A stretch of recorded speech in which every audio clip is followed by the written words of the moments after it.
Welcome to GeoHistory Files. Here, history isn't just remembered, it's investigated. Every empire, every war, and every political decision leaves a legacy that still shapes our world today.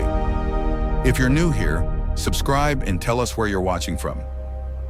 Now, let's uncover the story they never wanted you to know. The Strait of Hormuz is reaching a breaking point. 21 miles of water now decide the price of nearly everything the world buys. That is all it is.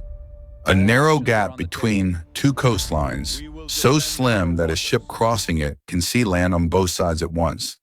At its tightest, the shipping lanes themselves are only 2 miles wide in each direction. A corridor so thin that a single wounded tanker can block the traffic behind it. For 500 years, empires stood at its edge and believed they owned it. Every one of them was wrong. And in the closing days of July 2026, that old lesson has returned with a force the modern world had convinced itself it would never feel. The passage is shut. The tankers sit idle by the hundreds. The price of oil has climbed again toward levels not seen since the war began. And a fifth of the fuel that runs civilization is trapped behind a stretch of sea that most people had never heard of. This is the Strait of Hormuz. And this is the story of how it finally reached the point that strategists had feared for half a century. It begins, as these things often do, with silence. Long before the tankers, before the flags, before the first war fought over its shores, the strait was simply a narrowing of the sea. To the north rose the mountains of Persia, ancient and unmoving. To the south stretched the deserts of Arabia, vast and patient. Between them, the Gulf pinched inward like the neck of a bottle, and the water pressed itself thin to pass through. Fishermen crossed it. Pearl divers worked its warm shallows. Traders carried spices and cloth, and stories from India to Africa to the Mediterranean. For most of human history, this water mattered only to those who lived beside it. Power did not gather here, because there was little worth gathering. The kingdoms along these shores were small and local, bound to the rhythm of the monsoon and the tide. When empires sought wealth, they looked elsewhere. The Gulf was a place one passed through on the way to somewhere that mattered more. The waters were shallow and warm, and the winds were reliable. A sailor who knew the season could ride the monsoon east in one half of the year and west in the other. This made the Gulf a corridor of movement, but movement of a modest kind. Small dhows, bags of pearls, bundles of cloth. Nothing that could raise an empire, nothing worth the blood of kings. But this would not last. Into that quiet came ships with white sails and heavy guns. In the early 16th century, the Portuguese arrived, and they arrived with a single idea that would echo through every century after them. Whoever holds the narrow places holds the trade that passes through them. Their commander, Afonso de Albuquerque, understood terrain the way a chess player understands a board. He did not need the ocean. He needed only the doorways. In 1507, he seized the island of Hormuz itself, a barren rock with almost no fresh water, valuable for one reason alone. It sat directly across the passage. From that island, the Portuguese built a fortress. And from that fortress, they taxed the ships that came and went. They controlled the flow. For over a century, the banner of a European kingdom flew over the mouth of the Gulf, thousands of miles from home, held in place by nothing but the strategic weight of the water beneath it. It was the first time the world learned a lesson it would relearn again and again. Control of the strait was never about the land around it. It was about the choke point. Hold the narrow place, and even a small force could command a fortune. The Portuguese grew rich. Ships from as far as Venice and Cairo paid to pass. The taxes flowed back to Lisbon, and Lisbon, for a time, became one of the wealthiest cities in Europe on the strength of a rock in a distant sea. Their walls seemed permanent. To the merchants who paid their tolls, their power looked as fixed as the mountains behind it. Yet something had already begun to change. To the north, Persia was rising again under a new dynasty, the Safavids, ambitious and expanding.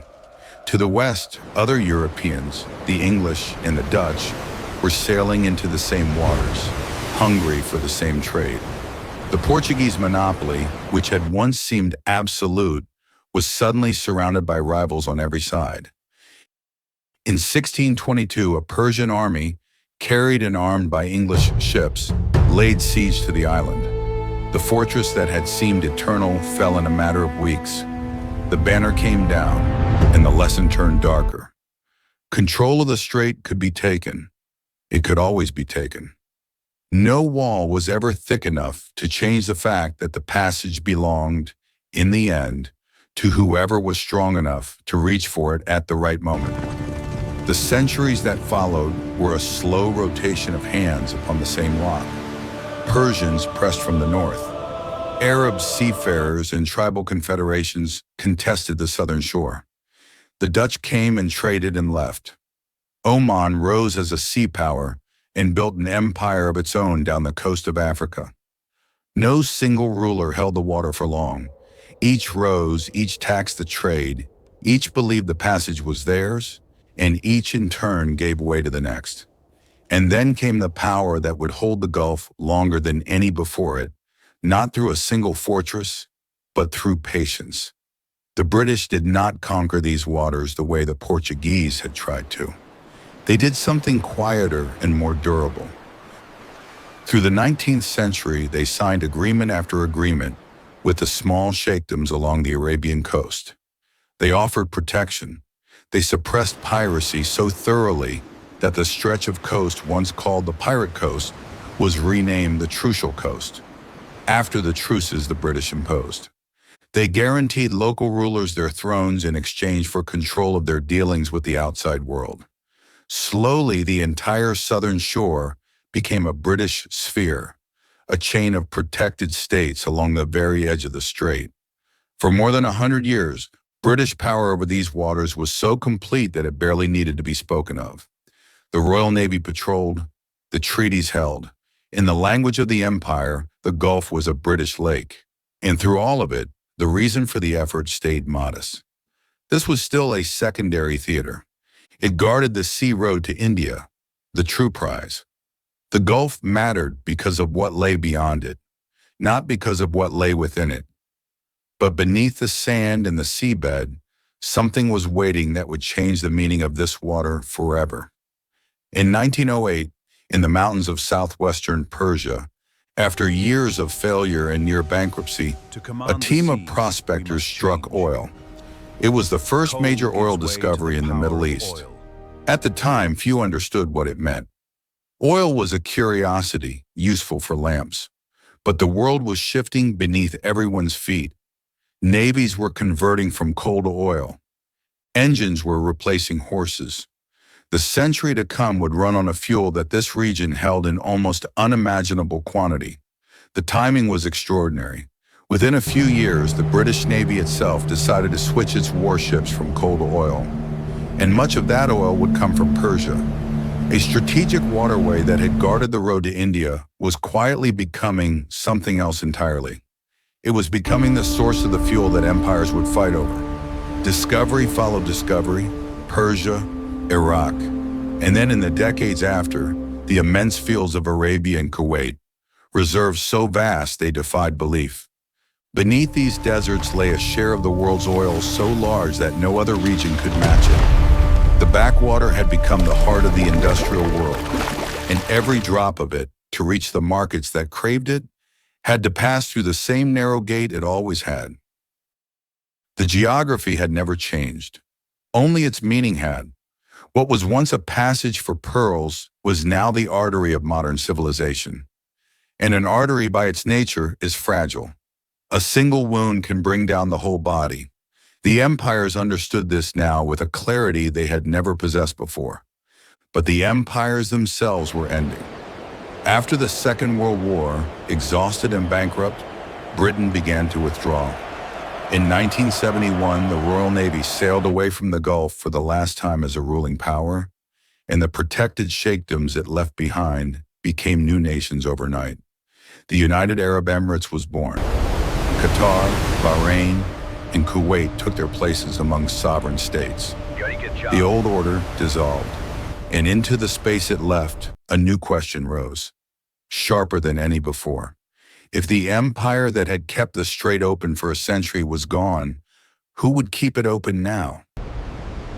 The answer came from across an ocean. The United States had watched the Gulf grow into the fuel tank of the free world, and it understood, as the British had understood before, that the passage could not be allowed to fall into hostile hands. Slowly, deliberately, American power flowed into the vacuum. Bases appeared along the southern shore. A permanent fleet, in time the Fifth Fleet, took up station in the Gulf, headquartered in Bahrain. Washington made a promise, sometimes spoken, always understood, that the oil would keep moving and that the narrow water would stay open, whatever the cost. It became a principle of American policy, repeated by president after president. The Gulf was of vital interest. The strait would not be closed. For a time, this arrangement held. But the northern shore had a will of its own. In 1979, Persia, now Iran, was swept by revolution. The monarchy that had aligned itself with the West collapsed, and in its place rose a republic built on defiance of the very powers that guarded the Gulf. Almost overnight, the balance along the strait changed. The southern shore leaned toward America. The northern shore turned against it. And the water in between, the same 21 miles that had drawn the Portuguese 5 centuries earlier, became the fault line between them. The danger was no longer theoretical. It had a shape, a coastline, a name. The first tremor came quickly. In 1980, Iraq invaded Iran, beginning a war that would last 8 years and kill perhaps 1 million people. And as the fighting ground on, it spilled onto the water. Both sides began attacking tankers in the Gulf, trying to strangle each other's oil trade. If they could not win on land, they would try to bleed each other at sea. It came to be called the Tanker War. Over its course, more than 400 ships were struck. Vessels burned in open water. Crews were killed on ships that had no part in the quarrel, flying the flags of nations far from the Gulf. The insurance costs soared, and the world grew alarmed at the sight of the artery bleeding. The United States responded. To protect the flow of oil, American forces began escorting Kuwaiti tankers through the danger, even reflagging them under American colors, so the Navy could defend them. Warships moved into the Gulf in numbers not seen since the World Wars. Then the clashes turned direct. In 1988, an American frigate struck an Iranian mine and was nearly lost. The United States retaliated with Operation Praying Mantis, sinking or crippling much of Iran's operational navy in a single day. It remains one of the largest naval battles the American fleet has fought since the Second World War. And later that same year came the darkest moment of all. An American warship, the Vincennes, mistook an Iranian civilian airliner for an attacking fighter and shot it down. 290 people died, among them dozens of children. It was a catastrophe born of fear and confusion in a crowded, contested sea. The lesson of those years was written in fire and wreckage. The Gulf could not be quarantined from the wars around it, and the narrow water at its mouth was the most dangerous place of all. Iran learned something in those years that it would never forget. It could not match the American Navy ship for ship. Praying Mantis had proven that in a single afternoon. But it did not need to. It held the northern shore of the narrowest place. It could lay mines, cheap and silent and deadly. It could hide missiles in the folds of its coastline. It could pack small, fast boats with explosives and send them in swarms. It could make the passage too dangerous to use. And by doing so, it could hold something far larger than itself. It could hold the price of oil hostage to its own survival. This became the doctrine of the weaker power at the chokepoint. Not to hold the strait, but to threaten it. Not to win the sea, but to make the sea unusable. For decades, the mere possibility was enough. Every few years, when pressure rose, Iranian leaders would remind the world of what they could do, and the world would listen, because the world remembered what a wounded artery meant. For a long time it stayed a threat, a card held, never played. However, threats have a way of eroding. The more often a warning is issued and not carried out, the more the world begins to assume it never will be.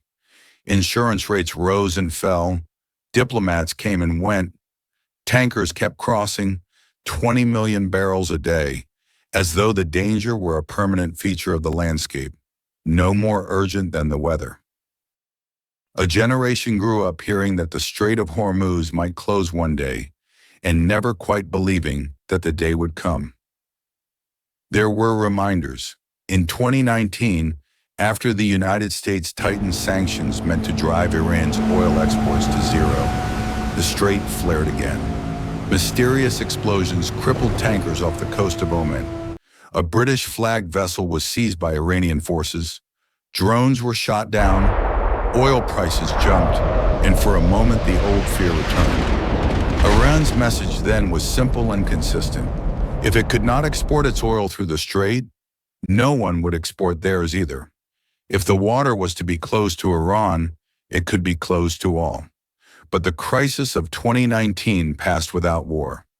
The tankers kept moving, and so the world, once again, filed the danger away as something loud but not real. A threat that flared and always faded. The years leading into the middle of this decade wore that belief thinner than it had ever been. Negotiations over Iran's nuclear program, dragging on in Geneva, collapsed without result. In 2025, a short, sharp air conflict between Iran and its adversaries flared and faded. A 12-day exchange that settled nothing and hardened everyone. Each side came away more certain of the other's hostility, and less certain that words could hold the line. The warnings about the strait grew louder. Iran spoke openly of closing it, and in the capitals that depended on the oil, planners began, quietly, to prepare for something they had long told themselves would never happen. In the days before the end of February 2026, the preparations became visible. Iran tripled its oil exports and emptied its storage, trying to move as much as it could before the storm. Saudi Arabia did the same. War risk insurance for a single tanker crossing the strait jumped overnight, adding $250,000 to the cost of passage for the largest ships. The men who read these numbers for a living understood what they meant. The market was pricing in a catastrophe. The military planners understood too. In briefings before the strikes, America's own Joint Chiefs of Staff warned the president that an attack on Iran could push it to close the strait. The warning was heard. It was also dismissed. Iran, it was assumed, would capitulate rather than close the water. And if it did close the water, the American military would simply open it again.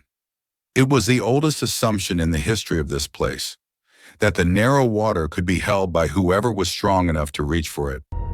On the 28th of February 2026, the assumption met reality. That morning, the United States and Israel launched a coordinated air campaign against Iran. Military sites, nuclear facilities, and the country's leadership were struck in a single opening blow. Among the dead was Iran's supreme leader himself, Ali Khamenei, killed in the first hours of the war.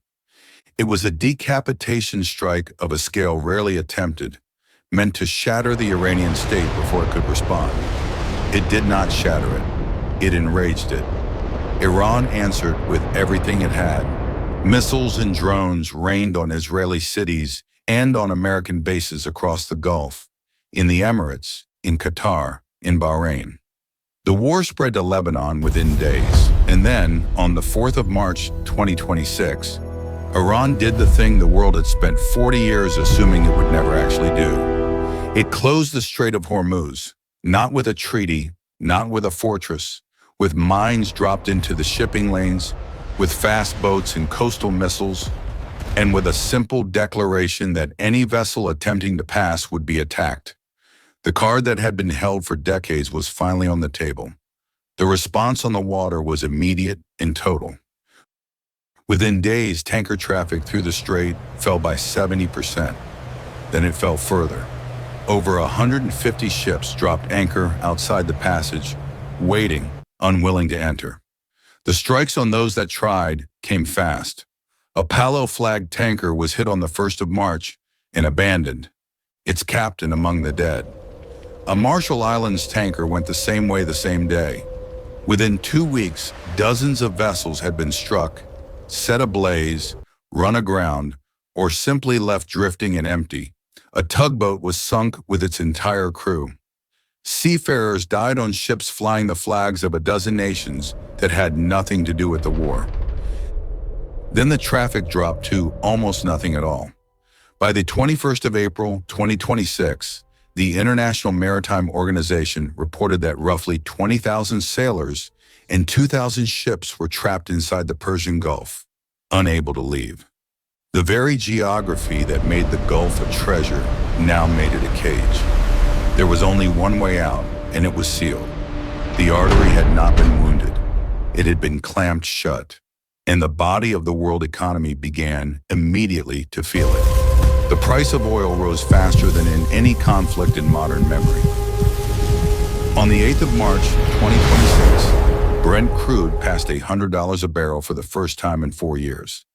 It kept climbing to $126 at its peak.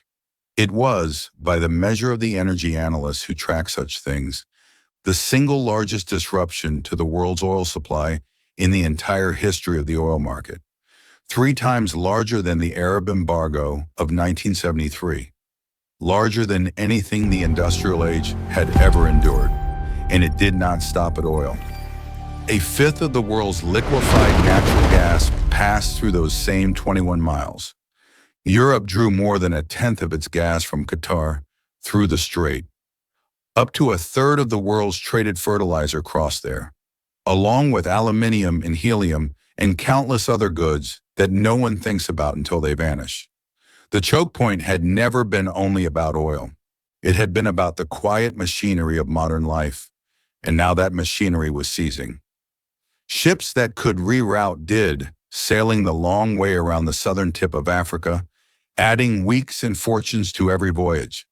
But for the oil of the Gulf, there was no other road. There was no Suez shortcut, no overland bypass large enough to matter. The pipelines that ran to other coasts could carry only a fraction of what the tankers moved. The oil sat where it was pumped, and the ships sat where they were anchored, and the price of everything downstream began to rise. In Asia, which drew the largest share of the strait's oil, the effects arrived first and hardest. China took 1/3 of its oil through Hormuz. India, Japan, and South Korea depended on it almost as heavily. Across the continent, fuel shortages spread, then blackouts, then the rationing measures of governments trying to stretch a supply that would not come. What had begun as a war in the Gulf became, within weeks, an economic tremor felt on every continent. The response from Washington was a mixture of force and denial. On the 9th of March 2026, the American president declared that Iran's military had been destroyed and the strait was open, neither of which was true. He suggested that the United States might seize control of the passage outright, an echo of every power that had ever stood at its mouth and believed it could be held. He threatened to destroy what remained of Iran's infrastructure if the water did not flow again. The threats did not open the strait. The mines were still in the water. Clearing them was slow, dangerous work, and every minesweeper that entered the strait became a target itself. The coastal missiles were still on their launchers, hidden in the hills of the northern shore. And Iran had discovered the same truth the weaker power always discovers at the choke point. It did not need to win. It needed only to make the passage unusable. And it had. In April 2026, the United States added its own pressure from the opposite direction. Unable to force the strait open, its navy began to blockade Iran's own ports, cutting off the country it could not compel. The result was a strange and terrible symmetry. Iran blockading the Gulf, America blockading Iran. A dual blockade, each side strangling the other, with the trapped ships and stranded sailors caught in the middle. There were pauses. There are always pauses. In early April, a temporary ceasefire was reached, meant to reopen the water. But Iran, having learned the value of the thing it held, did not simply let go. It began controlling the traffic itself, allowing some ships through and charging tolls that ran past $1 million a vessel. It made exceptions for the ships of nations it counted as friends, waving through a handful of vessels while others waited. The strait had become not just a weapon, but a source of revenue, a toll gate on the arteries of the world, exactly as the Portuguese fortress had been 5 centuries before. The methods had changed. The logic had not. Whoever held the narrow place could tax the world that needed to pass through it. The ceasefire frayed. A second longer truce was negotiated in the middle of June 2026. 60 days meant to open the water and clear the way for talks on the harder questions, the nuclear program, the proxy wars. For a few days in June, Iran did open the strait, and a thin trickle of ships moved through. Critics called the deal an act of appeasement, a bargain struck because the water could not be opened by force. But it was, for a moment, a fragile peace. Yet the peace was built on the same fault line as everything before it, and the fault line held its shape. On the 8th of July 2026, after a fresh exchange of strikes, the truce collapsed.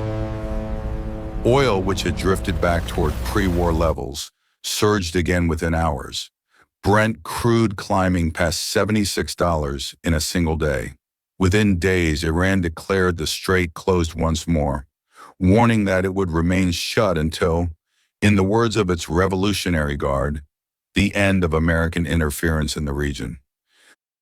The American president declared the naval blockade revived and announced a 20% toll of his own on cargo crossing the water, matching Iran's toll gate with one of his own.